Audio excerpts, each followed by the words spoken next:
इस नए विश्लेषण में स्वागत है। आजकल हर तरफ आर्टिफिशियल इंटेलिजेंस यानी एआई की ही चर्चा है। ये दुनिया को बहुत तेजी से बदल रहा है।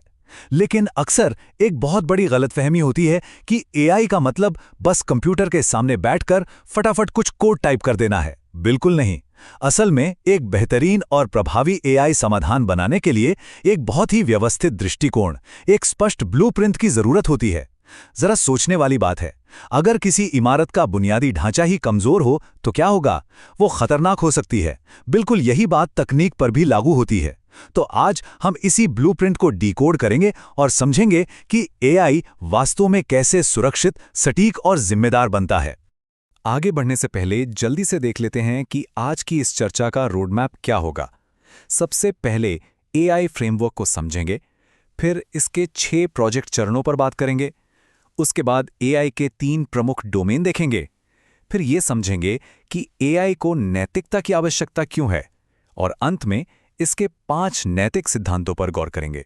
तो सबसे पहले बात करते हैं एआई फ्रेमवर्क को समझने की, यानी बिना सोचे समझे कोडिंग से कैसे बचा जाए। वास्तविक दुनिया की समस्याओं को सुलझाने के लिए एक बेहद मजबूत ढांचे की जरूरत होती है।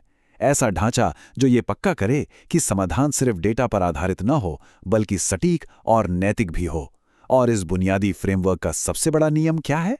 Garbage in, garbage out. जी हाँ, इसका सीधा सा मतलब है कि अगर सिस्टम में गलत या कचरा डेटा जाएगा तो नतीजे में भी कचरा ही बाहर आएगा। एआई मॉडल पूरी तरह से अपने डेटा पर निर्भर होते हैं। अगर डेटा इकट्ठा करते समय क्वालिटी को नजरअंदाज किया गया तो एआई का खराब प्रदर्शन तय है। इसलिए डेटा हमेशा विश्वसनीय और सटीक स्रोतों से आना चाहिए, जैसे कि आधिकारिक सर्वेक्षण या सरकारी डेटाबेस। और हाँ, इसका कानूनी रूप से प्राप्त होना भी उतना ही जरूरी है। अब आते हैं दूसरे हिस्से पर। किसी भी प्रोजेक्ट के 6 मुख्य चरण जो स्कोपिंग से लेकर डिप्लॉयमेंट तक चलते हैं। आइए देखते हैं कि ये पूरा सिस्टम कैसे बनता है। ये चरण किसी भी एआई विकास का असली फैक्ट्री फ्लोर है, जहां हर एक पुर्जा अपनी सही जगह पर फिट बैठता है। हर एआई प्रोजेक्ट इन 6 क्रमबद्ध चरणों से गुजरता है। शुरुआत होती है प्रॉब्लम स्कोपिंग से, जहां असली समस्या को पहचाना जाता है। इसके बाद डेटा एक्विजिशन में कच्चा डेटा जुटाया जाता है। फिर बारी आती है डेटा एक्सप्लोरेशन की, जहां इस जटिल डेटा को खंगालकर पैटर्न ढूंढे जाते हैं। चौथे चरण मॉडलिंग में मशीन असल में सीखना शुरू करती है। 5वें में उसका इवैल्यूएशन यानी मूल्यांकन होता है, और आखिर में डिप्लॉयमेंट के जरिए उसे वास्तविक दुनिया में काम करने के लिए उतार दिया जाता है। चलिए पहले चरण यानी प्रॉब्लम स्कोपिंग में थोड़ा गहराई से गोता लगाते हैं। कोई भी डेवलपर गलत समस्या को सुलझाने में अपना कीमती समय क्यों बर्बाद करना चाहेगा? इससे बचने के लिए 4Ws प्रॉब्लम कैनवस का इस्तेमाल किया जाता है। इसमें 4 बहुत ही बुनियादी लेकिन अहम सवाल होते हैं। पहला, समस्या का सामना कौन कर रहा है? दूसरा, वो समस्या असल में क्या है? तीसरा, ये कहाँ उत्पन्न हो रही है? और चौथा, इसे सुलझाना क्यों महत्वपूर्ण है? ये 4 सवाल पूरे के पूरे प्रोजेक्ट की नींव रखते हैं और उसे एकदम सही दिशा में ले जाते हैं। सीधे चलते हैं चौथे चरण यानी मॉडलिंग पर। यही तय होता है कि एआई अपने लक्ष्य को कैसे हासिल करेगा। इसे करने के 2 मुख्य तरीके हैं। एक है रूल बेस्ड मॉडल, जो डेवलपर्स द्वारा बनाए गए सख्त नियमों के दायरे में रहकर काम करता है। वहीं दूसरी तरफ है लर्निंग बेस्ड मॉडल, जो पुराने ऐतिहासिक डेटा का उपयोग करके खुद ब खुद पैटर्न सीखता है। अब दिलचस्प बात यह है कि जब मॉडल बनकर तैयार हो जाता है तो उसे सीधे बाहर की दुनिया में नहीं छोड़ दिया जाता। पहले नए और अनदेखे डेटा के साथ उसका बहुत कड़ाई से परीक्षण या इवैल्यूएशन किया जाता है। जब वो इस परीक्षा में पास हो जाता है, तभी उसे डिप्लॉय किया जाता है और लगातार मॉनिटर किया जाता है। आगे बढ़ते हैं तीसरे विषय की तरफ, जो है एआई के 3 डोमेन्स यानी डेटा प्रोसेसिंग का वर्गीकरण। ये टेबल बहुत ही शानदार तरीके से समझाती है कि एक बार डिप्लॉय होने के बाद एआई किस तरह का डेटा प्रोसेस करता है। डेटा की प्रकार के आधार पर एआई को 3 अलग अलग डोमेन में बांटा गया है। पहला है सांख्यिकी डेटा।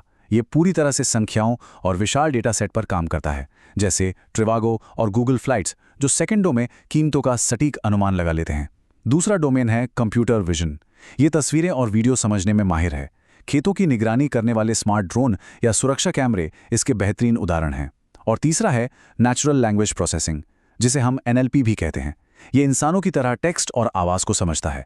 स्पैम फिल्टर और गूगल ट्रांसलेट इसी तकनीक की देन है। अब बात करते हैं एक बहुत ही गंभीर विषय की। एआई को नैतिकता की आवश्यकता क्यों है? एआई जिस अकल्पनीय गति और विशाल पैमाने पर काम करता है, वो जितना अद्भुत है उतना ही डरावना भी हो सकता है। अगर कोई एआई सिस्टम किसी तरह के पूर्वाग्रह से ग्रसित है या उसमें कोई तकनीकी खामी है, तो वो पलक झपकते ही बड़े पैमाने पर नुकसान कर सकता है। यहीं पर एथिकल फ्रेमवर्क सबसे अहम भूमिका निभाता है। ये नैतिक दुविधाओं को सुलझाने का एक व्यवस्थित तरीका है। ये न सिर्फ सिस्टम की सुरक्षा और निष्पक्षता तय करता है, बल्कि एल्गोरिथम की पारदर्शिता और डेटा की गोपनीयता को भी बरकरार रखता है। विकास के दौरान ही अगर नैतिकता को शामिल कर लिया जाए तो अनचाहे और खतरनाक परिणामों से आसानी से बचा जा सकता है। अब ये एथिकल फ्रेमवर्क मुख्य रूप से दो तरह के होते हैं। पहला है सेक्टर बेस्ड फ्रेमवर्क। ये नियम किसी विशिष्ट उद्योग की जरूरतों को ध्यान में रखकर बनाए जाते हैं, जैसे कि बायोएथिक्स। ये स्वास्थ्य और चिकित्सा के क्षेत्र में मरीजों के डेटा की गोपनीयता और सुरक्षा को सुनिश्चित करता है। इसके विपरीत दूसरा है वैल्यू बेस्ड फ्रेमवर्क। ये नियम बहुत व्यापक होते हैं और लगभग सभी एआई सिस्टम्स पर समान रूप से लागू होते हैं, क्योंकि इनका सीधा संबंध बुनियादी मानवीय मूल्यों से होता है। इस स्लाइड में जो बात सबसे ज्यादा दिलचस्प है वो यह है कि मानवीय मूल्यों पर आधारित इन फ्रेमवर्क्स को 3 उपश्रेणियों में बांटा गया है। पहला है राइट्स बेस्ड, जो इस बात की गारंटी देता है कि एआई कभी भी किसी इंसान के साथ भेदभाव ना करे। दूसरा है यूटिलिटी बेस्ड। इसका काम है नुकसान को कम करना और सामाजिक लाभ को बढ़ाना। जैसे स्वचालन से काम तो तेज होता है, लेकिन उससे नौकरियां भी जा सकती हैं। इन दोनों के बीच एक सही संतुलन बनाना इसी का काम है। और तीसरा है वर्च्यू बेस्ड, जो एआई बनाने वाले डेवलपर्स के इरादों और उनके नैतिक चरित्र का मूल्यांकन करता है। चलिए अब आखिरी और सबसे अहम विषय पर आते हैं, 5 नैतिक सिद्धांत जो हर डेवलपर के लिए मुख्य दिशा निर्देश का काम करते हैं। एआई डेवलपमेंट के दौरान कुछ बहुत ही कड़े नैतिक सिद्धांतों का पालन करना अनिवार्य है। ये 5 सिद्धांत सुरक्षित एआई की एकदम पक्की नींव हैं। पहला सिद्धांत है नॉन मैलेफिसेंस, यानी एआई को कभी भी किसी को जानबूझकर नुकसान नहीं पहुंचाना चाहिए। दूसरा है बेनेफिसेंस, जिसका सीधा सा अर्थ है कि एआई को सक्रिय रूप से समाज की भलाई के लिए काम करना चाहिए। तीसरा ऑटोनॉमी, जो ये सम्मान करता है कि इंसान अपने फैसले खुद ले सकें।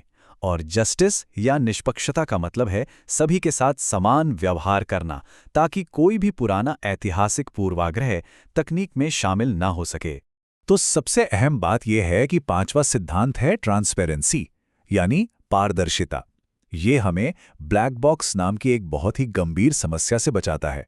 अब ये ब्लैक बॉक्स क्या है? ये एक ऐसी खतरनाक स्थिति है जहां एआई कोई फैसला तो ले लेता है, लेकिन हम इंसान ये समझ ही नहीं पाते कि आखिर उसने वो फैसला कैसे और क्यों लिया। अगर सिस्टम पारदर्शी नहीं है तो उसमें निष्पक्षता या न्याय की उम्मीद करना बिल्कुल असंभव है। एआई के इस पूरे ब्लूप्रिंट को समझने के बाद ये बात बिल्कुल साफ हो जाती है कि ये कोड कितना सटीक है। प्रभावी एआई समाधान बनाने के लिए डेवलपर्स केवल बिना सोचे समझे कोडिंग शुरू नहीं कर सकते। एक सुरक्षित और सफल एआई के लिए सिर्फ कोड लिखना काफी नहीं है, उसके लिए एक सुव्यवस्थित ब्लूप्रिंट का होना अनिवार्य है, जिसमें उच्च गुणवत्ता वाला डेटा हो, सही प्रक्रियात्मक चरण हो और सबसे जरूरी सख्त नैतिक नियम शामिल हों। इस विश्लेषण को खत्म करने से पहले एक बहुत ही महत्वपूर्ण सवाल छोड़ना चाहेंगे। यदि कोई एआई सिस्टम इतनी अविश्वसनीय गति और इतने बड़े पैमाने पर काम करता है और मान लीजिए कभी उसका ये नैतिक ब्लूप्रिंट पूरी तरह से विफल हो जाए, तो उसके नुकसान के लिए अंततः कौन जिम्मेदार होगा? वो मशीन या उसे बनाने वाला डेवलपर? इस सवाल का जवाब शायद भविष्य की तकनीक तय करेगी। आज के इस विश्लेषण में शामिल होने के लिए बहुत बहुत धन्यवाद।